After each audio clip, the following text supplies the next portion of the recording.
Entonces vemos que hay un intento por parte de Cash Luna y su hijo de derrumbar la ley de Dios para buscar una supuesta unidad entre iglesias cristianas, lo cual nos revela que nos acercamos a ese punto culminante de la historia de este mundo y que está por desatarse la batalla del Armagedón. Entonces, volviendo al punto central de este video, hermanos, específicamente vamos a hablar de qué es exactamente esta batalla del Armagedón, dónde y cuándo va a ocurrir. Miremos que el versículo dice que el Armagedón es la batalla de aquel gran día del Dios Todopoderoso, ¿ok? Son 10 reyes que representan una unificación global, la cual se unifica para tratar de derrotar a Dios. Dios es ese enemigo invisible, como Donald Trump lo declaró. Es de locos. Entonces, hermanos, como ellos no pueden dispararle un cañonazo a Dios, pues obviamente el problema está en la ley de Dios. Pero como la ley de Dios también es algo invisible y tampoco le pueden lanzar un cañonazo, pues entonces el problema está en aquellos que obedecen la ley de Dios. El objetivo de estos falsos profetas de Cash Luna y Diego Luna es buscar que tú hagas nula la ley de Dios para supuestamente buscar una unidad o una supuesta paz y tranquilidad con los supuestos hermanos. Miremos que lo que ocurrió en el 2020 fue una evidencia clara de todo esto. Tú debías despojarte de la ley de Dios y todas las religiones se unificaron. Todas obedecieron el mandato papal. Todas, hermanos.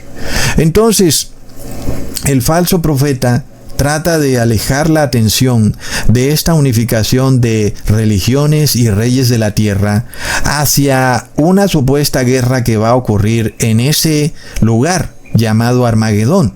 Entonces continuamente te está dirigiendo allá, a Jerusalén, y también vemos el movimiento de guerra alrededor de la zona. Todo es con el objetivo de desviar la atención. Por eso es este engaño que ha existido con esta supuesta creación del Estado de Israel, que muchos lo ven como algo profético, cuando en realidad nunca lo ha sido. Dios nunca ha dicho que la nación de Israel se volvería a crear como un Estado con poder legal sobre sus ciudadanos. Jamás lo profetizó Dios en su palabra, pero sobre todo podemos ver que la nación de Israel no es cristiana. Ellos rechazan a Cristo y es una señal de que los eventos proféticos no van a ocurrir en esa nación, pero que sí va a ser usada para desviar la atención. Es posible que construyan un tercer templo, pero todo eso es una manera de desviar la atención. Es el falso profeta actuando a través de los reyes de la tierra para guiarte a eventos que supuestamente van a ocurrir en el monte Meguido. Pero vamos y miramos al monte Meguido y es un lugar pequeñito, hermanos. Ahí no pasa nada. Entonces leamos en Oseas capítulo 1 versículo 5. En aquel día yo quebraré el arco de Israel en el valle de Jezreel. Ahí tenemos, hermanos, ¿cuántos reyes tenía Israel? Tenía solo 10 reyes. Entonces vemos la simbología o el paralelismo. Israel como una nación de 10 reyes o 10 tribus y el gobierno de la bestia como un gobierno global de 10 reyes o 10 cuernos. Y este arco que va a ser quebrado representa simbólicamente la derrota de Israel. Es decir, que Israel va a ser derrotado por su apostasía. Dios va a quebrar el arco de Israel. Y entonces nosotros vemos que los reyes de la tierra van a perder la batalla que han emprendido en contra del enemigo invisible. Ahora, en el caso de Israel, devolviéndonos a este versículo de Oseas, capítulo 1, versículo 5, vemos que Israel con sus 10 reyes es derrotado ¿dónde? En el valle de Jezreel.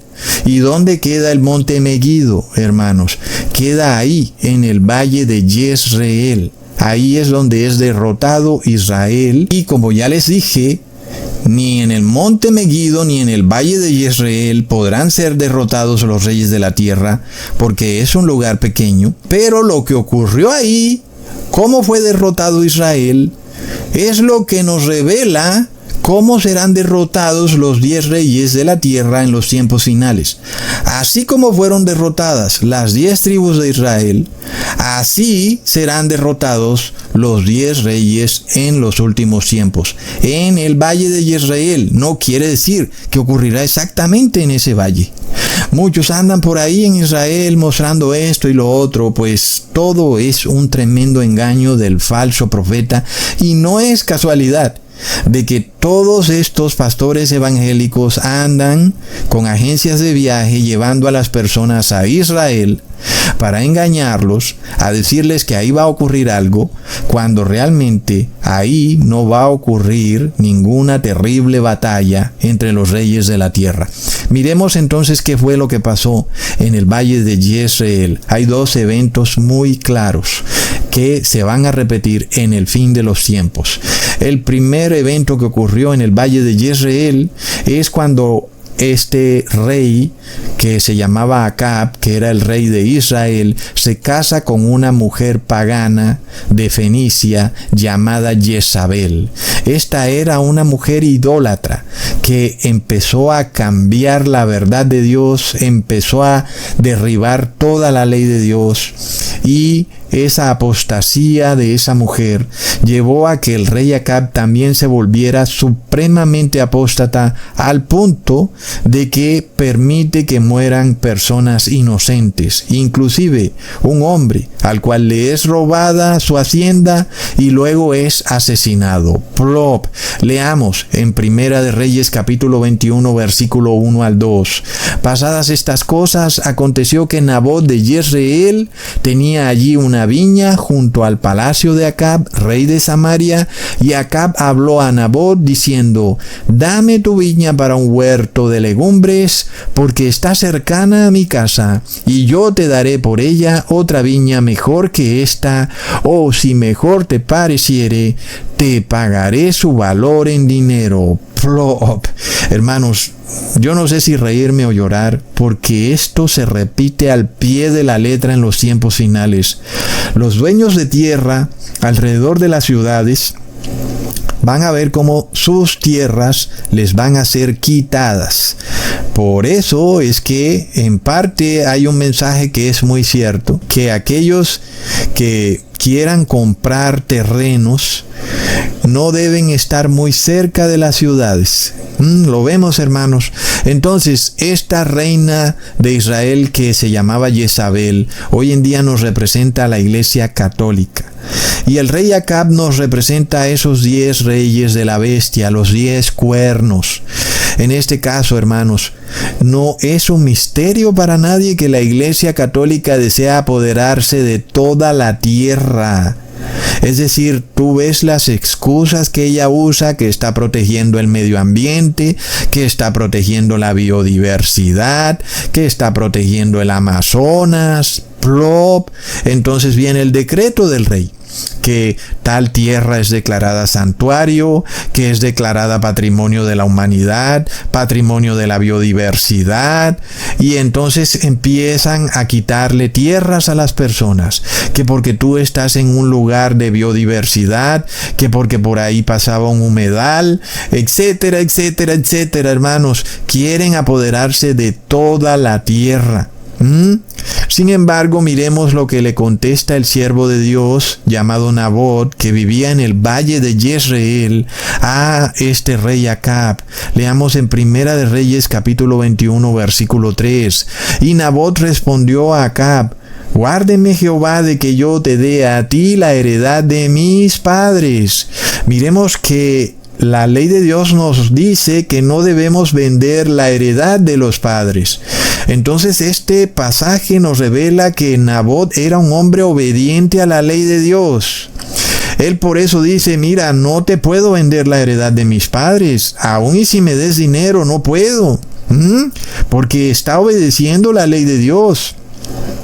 Ahora, ¿qué ocurre? Hermanos, miremos que todo esto tiene un mensaje profético, porque la Iglesia Católica se quiere apoderar de la tierra, porque la tierra es la heredad del pueblo de Dios. Leamos en Génesis capítulo 17, versículos 7 al 8. Y estableceré mi pacto entre mí y ti, y tu descendencia después de ti, en sus generaciones, por pacto perpetuo, para ser tu Dios, y el de tu descendencia después de ti. Y te daré a ti y a tu descendencia después de ti la tierra en que moras, toda la tierra de Canaán en heredad perpetua, y seré el Dios de ellos. Entendamos que para el pueblo judío estas eran profecías que ellos pensaban que debían cumplirse hoy en esta tierra. Nosotros sabemos que esta profecía se cumplirá después del milenio. Pero para el pueblo judío no era así. Ellos en verdad pensaban que serían propietarios de la tierra por toda la eternidad. Porque es cierto, Dios en parte lo prometió. Él prometió heredad perpetua. Y si Dios te da una heredad perpetua, ¿cómo es que tú la vas a vender? Desde el punto de vista del judaísmo tenían toda la razón. Y no es que estoy diciendo que Dios no lo prometió, en parte Dios lo promete. Ellos estaban bajo ese pacto con Dios, en que si ellos obedecían la ley de Dios, Dios les daría la tierra por heredad perpetua. Esto era el viejo pacto, hermanos. Entonces, ¿qué pasa cuando esta reina viene a comprar la tierra de ese siervo de Dios? Pues es algo totalmente torcido, porque se supone que esa tierra que tenía ese siervo de Dios llamado Nabot era el símbolo de su pacto entre Dios y él, que Dios sí le había dado la tierra por heredad. Dios sí había cumplido, y por eso él también tenía que cumplir, guardando la ley de Dios. Hermanos, ¿cuántas veces Dios sí te ha cumplido? ¿Verdad? Y eso quiere decir que tú le tienes que cumplir a Dios. Entonces vemos que ahora hay un poder que representa a esta mujer pagana que ha usurpado el cristianismo y que se llama la Iglesia Católica, y que es dueño de 177 millones de hectáreas, eso sin contar la tierra que está en manos de sus sociedades secretas. Nada más veamos el caso del caballero del Santo Sepulcro, el señor Bill Gates, quien es dueño de 250,000 hectáreas en Estados Unidos nada más, y es obvio que debe tener más tierra en otros lugares del mundo. Y entonces vemos que hay un intento por despojar a todo el pueblo de Dios de la tierra. Es muy claro, hermanos. Y por eso se nos dice también que la tierra ayuda al pueblo de Dios. Y es claro entonces que no debes vender la tierra. Ahora, nosotros vemos que esto es una historia que se repite. ¿Qué pasó en la Inquisición? Pues estaba muy fácil para la Iglesia Católica obligar a los reyes de Europa a que persiguieran al pueblo santo de Dios, porque ellos tenían que abandonar sus tierras. Y luego, ¿quién se apropiaba de esas tierras, hermanos? Pues es la Iglesia Católica y sus caballeros templarios. Y se apoderaron de vastas extensiones de tierra. Y todos esos santos de Dios tuvieron que huir a Estados Unidos. ¿Y qué pasó ahí? Pues Dios les dio más tierra. Entonces, miremos cómo está la cosa. Ahora otra vez viene el mismo problema. Entonces ahora no te quieren dejar trabajar la tierra